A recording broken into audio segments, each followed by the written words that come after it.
بسم اللہ الرحمن الرحیم۔ دوائے شافی۔ ترجمہ: الجواب الکافی لمن سأل عن دواء الشافی۔ مصنف: شیخ الاسلام امام محمد بن ابی بکر ابن قیم الجوزیہ، 691 ہجری تا 751 ہجری۔ مترجم: ابوالعلا محمد اسماعیل گودھروی، المتوفی 1383 ہجری۔ تصحیح و تحقیق مولانا سید عبدالقدوس ہاشمی، ادارہ تحقیقات اسلامی، اسلام آباد، پاکستان۔ فصل 14: گناہ کے مذموم اثرات۔ گناہوں کے بے شمار اثرات میں سے ایک یہ ہے کہ گناہ گار علم سے محروم ہو جاتا ہے، کیونکہ علم نور الہی ہے جسے اللہ تعالیٰ انسانوں کے قلوب میں القاء فرماتا ہے۔ گناہ اس نور کو بجھا دیتے ہیں۔ امام شافعی رحمہ اللہ سے متعلق کہا جاتا ہے کہ وہ امام مالک رحمہ اللہ سے درس لینے لگے تو ان کی فطانت و ذہانت اور فہم و بصیرت کی بے پناہ کثرت و فراوانی نے امام مالک رحمہ اللہ کو انتہائی حیرت میں ڈال دیا اور فرمانے لگے کہ میں دیکھ رہا ہوں کہ اللہ تعالیٰ نے تمہارے قلب میں نور القاء فرما دیا ہے، کہیں تم اس نور کو گناہوں کی ظلمت سے بجھا نہ دینا۔ ایک موقع پر امام شافعی رحمہ اللہ نے یہ شعر کہے: شکوت الی وقی سوء حفظی فارشدنی الی ترک المعاصی وقال اعلم بان العلم فضل وفضل اللہ لا یؤتاہ العاصی۔ امام وقی کے سامنے میں نے اپنے حافظے کی کمزوری کی شکایت کی تو انہوں نے مجھے گناہوں سے بچنے کی ہدایت دی اور فرمایا، سمجھ لو کہ علم اللہ تعالیٰ کا فضل و انعام ہے اور اللہ تعالیٰ کا فضل و انعام نافرمانوں کو نہیں ملا کرتا۔ گناہوں کا ایک اثر یہ بھی ہے کہ انسان کی روزی اور رزق میں تنگی ہو جاتی ہے، جیسا کہ مروی ہے: ان العبد لیحرم الرزق بذنب یصیبہ۔ مسند امام احمد بن حنبل۔ بندہ اپنے ارتکاب گناہ سے روزی و رزق سے محروم ہو جاتا ہے۔ تقوی اور پرہیزگاری روزگار کو کھینچ لاتے ہیں اور انحراف و اعراض فقر و افلاس کو جلب کر لیتا ہے۔ حصول رزق اور فراخی معاش کے لیے ترک گناہ سے بہتر کوئی چیز نہیں۔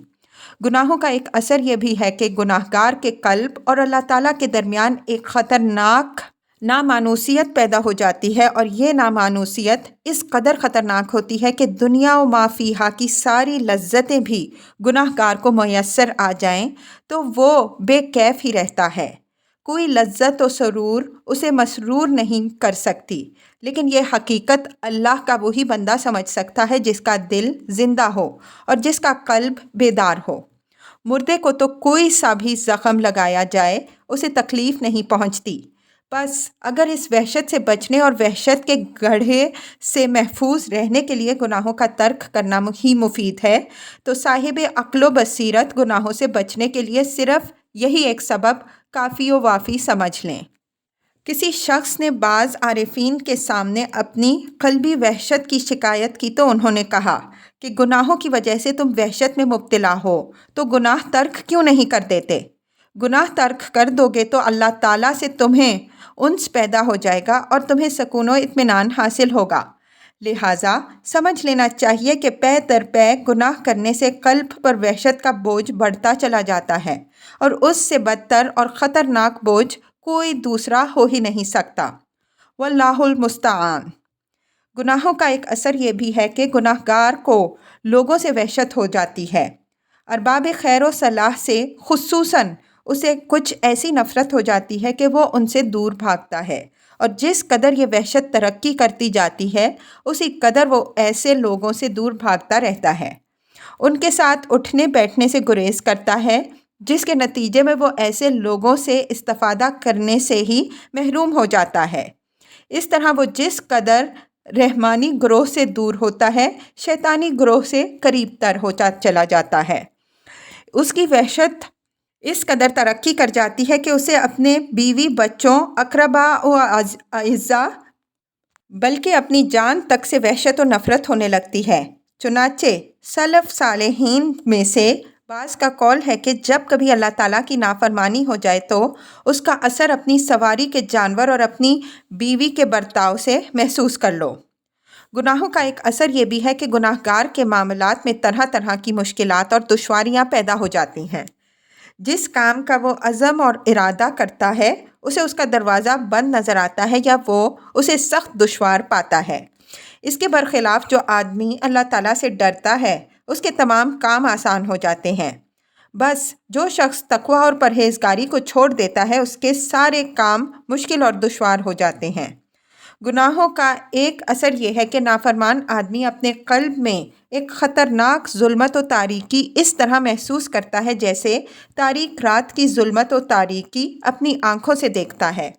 حقیقت یہ ہے کہ طاعت و عبادت ایک نور ہے اور معصیت ایک تاریکی۔ معصیت جب بڑھ جاتی ہے تو گناہ گار کی حیرانی و پریشانی بھی بڑھ جاتی ہے۔ رفتہ رفتہ وہ شخص ہمہ قسم کی بدعات اور گمراہیوں میں مبتلا ہو جاتا ہے۔ مہلک اور خطرناک امور میں پھنس کر اس کی جان وبال میں پڑ جاتی ہے، اور پھر طرفہ تماشا یہ کہ اسے اپنی اس حالت کا شعور و احساس بھی باقی نہیں رہتا۔ اس کی حالت ایک ایسے اندھے کی سی ہو جاتی ہے جو اندھیری رات میں نکل کھڑا ہو اور اندھیرے میں ٹامک ٹوئیاں مارتا پھرے، اور پھر یہ ظلمت و تاریکی رفتہ رفتہ اس قدر بھاری ہوتی جاتی ہے کہ اس کی آنکھوں سے ظاہر ہونے لگتی ہے اور پھر شدہ شدہ اس کے منہ اور چہرے پر بھی چھا جاتی ہے۔ یہ سیاہی ایسی نمودار ہو جاتی ہے کہ ہر شخص اسے دیکھتا اور محسوس کرتا ہے۔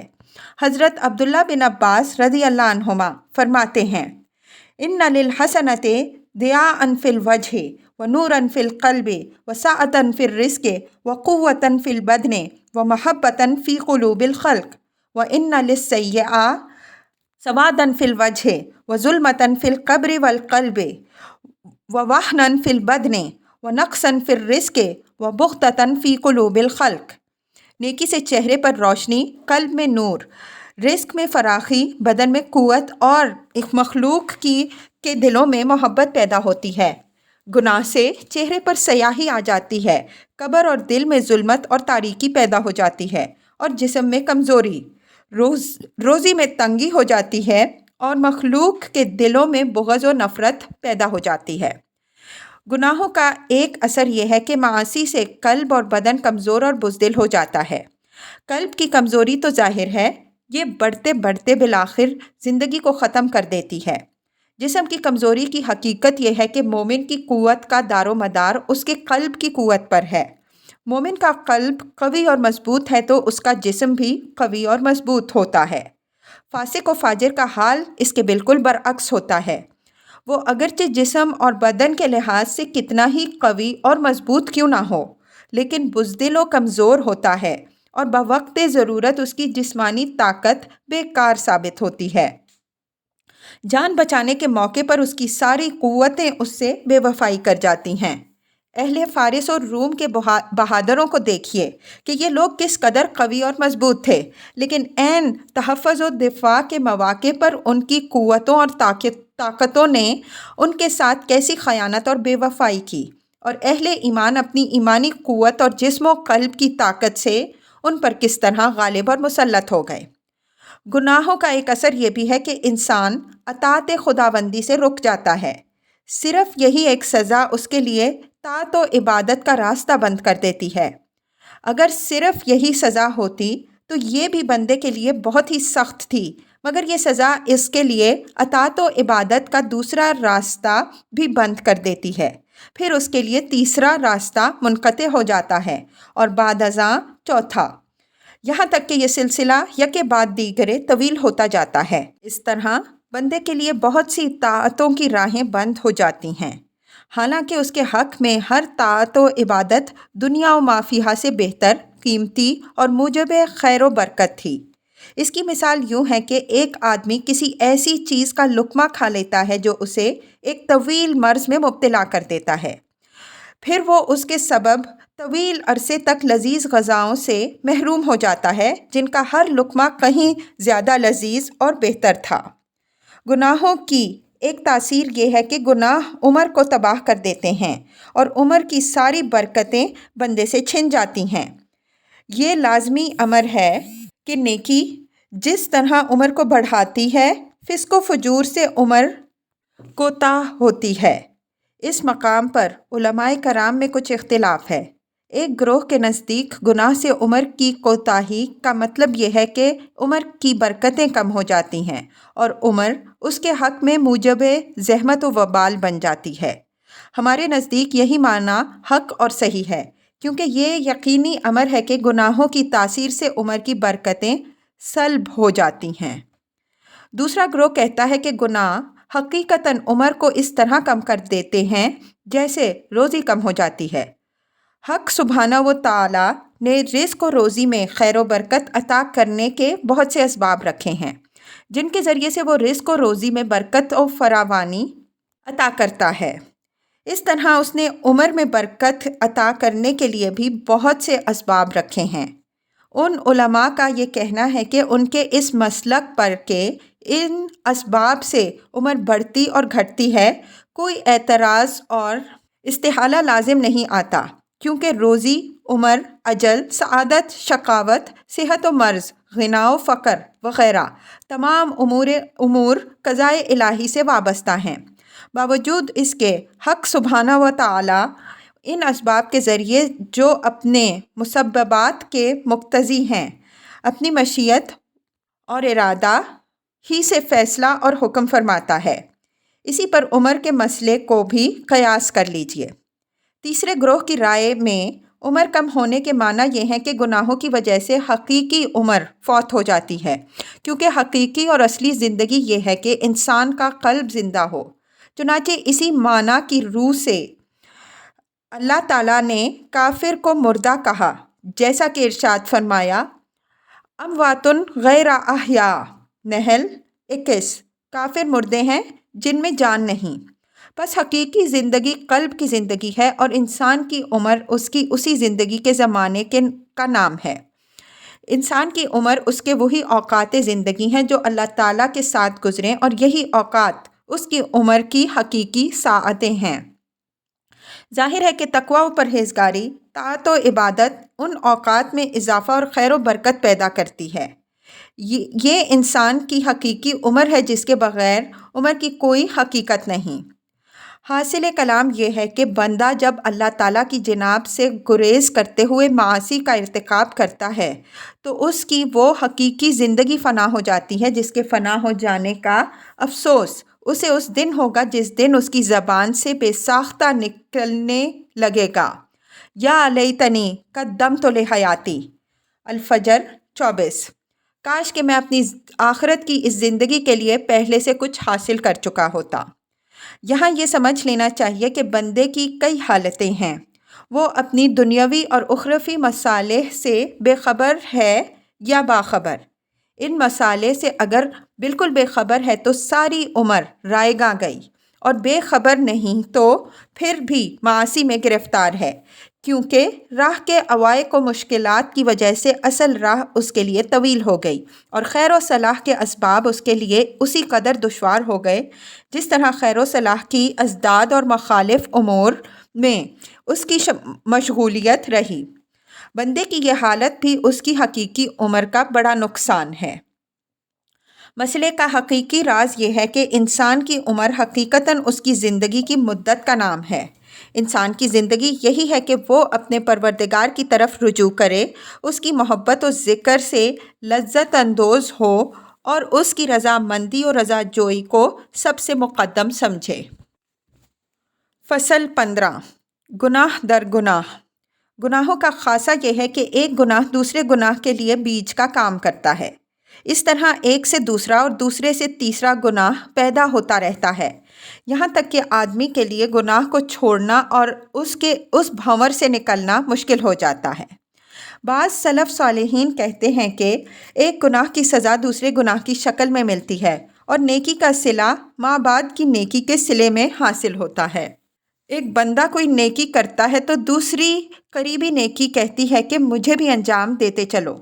وہ جب اسے انجام دے دیتا ہے تو ایک اور نیکی اسے یہی دعوت دیتی ہے۔ اس طرح نیکیوں کا سلسلہ بڑھتا چلا جاتا ہے، اس سے بندے کو بے حساب نفع حاصل ہوتا ہے اور اس کی نیکیاں بڑھتی چلی جاتی ہیں۔ جو شکل نیکیوں کی ہے وہی گناہوں کی بھی ہے۔ طاعت و معاصی بندے کے حق میں نہ مٹنے والی تصویروں اور غیر منفک صفات کی طرح ثابت و لازم بن جاتی ہیں۔ جس وقت کسی نیکوکار آدمی سے کوئی نیکی رہ جاتی ہے تو وہ اپنے لیے تنگی اور تکلیف محسوس کرتا ہے، اور اس غفلت کی وجہ سے اس پر زمین تنگ ہو جاتی ہے۔ وہ اپنے آپ کو اس مچھلی کی طرح پاتا ہے جو پانی سے الگ کر لی گئی ہو اور وہ پانی میں جانے کے لیے بےتاب ہو۔ مچھلی کو پانی میں جا گرنے ہی سے سکون ملتا ہے اور اس کی آنکھیں ٹھنڈی ہوتی ہیں۔ یہ حالت ایک گناہ گار کی ہے۔ جب وہ کسی معصیت کو چھوڑ کر نیکی کی طرف توجہ کرتا ہے تو اس پر بھی زمین تنگ ہو جاتی ہے اور سینے میں تنگی پیدا ہو جاتی ہے۔ وہ دوبارہ جب تک یہ گناہ نہ کر لے، زندگی کی ساری راہیں اس پر تنگ ہو جاتی ہیں، تاکہ بعض فاسق و فاجر لوگوں کا تو یہ حال ہوتا ہے کہ بلا کسی لذت و لطف، بلا داعیہ اور خواہش کے بھی ارتکاب گناہ کرتے رہتے ہیں، اور بات صرف یہی ہوتی ہے کہ گناہوں کی مفارقت سے انہیں تکلیف ہوا کرتی ہے۔ چنانچہ اس گروہ کے شیخ حسن بن ہانی کا شعر ہے: وَكَأْسَ شَرِبْتُ عَلَى لَذَّةٍ وَأُخْرَى تَدَاوَيْتُ مِنْهَا بِهَا۔ ایک جام شراب میں نے لذت سے نوش کیا اور دوسرے جام سے پہلے جام کی پیدا شدہ مرض کا علاج کیا۔ اور کسی دوسرے شاعر نے کہا ہے: وَكَانَتْ دَوَائِي وَهِيَ دَاعِي بِعَيْنِهِ كَمَا يَتَدَاوَى شَارِبُ الْخَمْرِ بِالْخَمْرِ۔ میری دوا بھی عینیہ میرے لیے بیماری تھی، جس طرح کے شرابی آدمی شراب سے اپنا علاج کرتا ہے۔ اللہ تعالیٰ کا کوئی بندہ جب طاعت الہی کا اہتمام و التزام کرتا ہے اور طاعت و عبادت سے اسے خاص قسم کا انس اور الفت و محبت ہو جاتی ہے تو اسے ہر چیز سے مقدم سمجھتا ہے۔ بندے کی اس حالت میں حق سبحانہ و تعالیٰ اس کے لیے اپنی رحمت کے فرشتے بھیجتا ہے جو ہر طرح اس کی امداد کرتے ہیں، اسے طاعت الہی اور عبادت کا شوق دلاتے ہیں، اس کے ایمانی جذبات کو ابھارتے ہیں، بستر تک چھڑا دیتے ہیں، کسی حالت اور کسی بھی مجلس میں بیٹھا ہوا ہو اسے اٹھا کر طاعت و عبادت میں لگا دیتے ہیں۔ اس طرح جب کوئی بندہ معاصی اور گناہوں سے الفت کرنے لگتا ہے، گناہوں کو محبوب رکھتا ہے اور خیر و نیکی کے مقابلے میں گناہوں کو ترجیح دیتا ہے تو اللہ تعالیٰ شیاطین کو اس پر مسلط کر دیتا ہے۔ یہ شیاطین معاصی اور گناہوں میں اس کی معاونت کرتے ہیں اور اس کے شیطانی اور نفسانی جذبات کو ابھارتے ہیں۔ بس پہلا بندہ وہ ہے جس کی اعانت و امداد کے لیے طاعت و عبادت کا پورا لشکر موجود ہوتا ہے، جو اس کی پشت پر رہ کر اس کی بھرپور امداد کرتا ہے، اور اس لشکر کی امداد سے بندہ نہایت قوی اور مضبوط ہو جاتا ہے۔ دوسرا بندہ وہ ہے جس کی پشت پر معصیت اور گناہوں کا لشکر ہوتا ہے، معصیت اور گناہوں میں اس کی اعانت و امداد کرتا ہے، اور یہ شیطانی لشکر اسے معصیت و گناہ میں قوی اور مضبوط بنا دیتا ہے۔ فصل 16 توبہ سے انحراف۔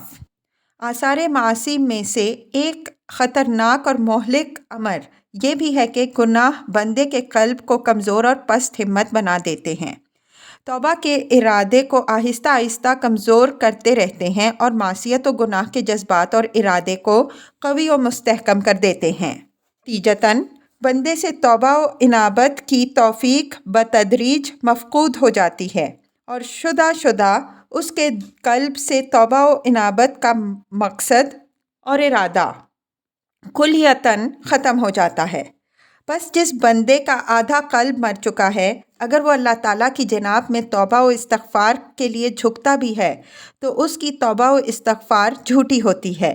زبان سے بہت کچھ کہتا ہے لیکن قلب معصیت سے آلودہ ہو جاتا ہے، اور باوجود توبہ اور استغفار کی تکرار کے وہ گناہوں پر اصرار ہی کرتا رہتا ہے۔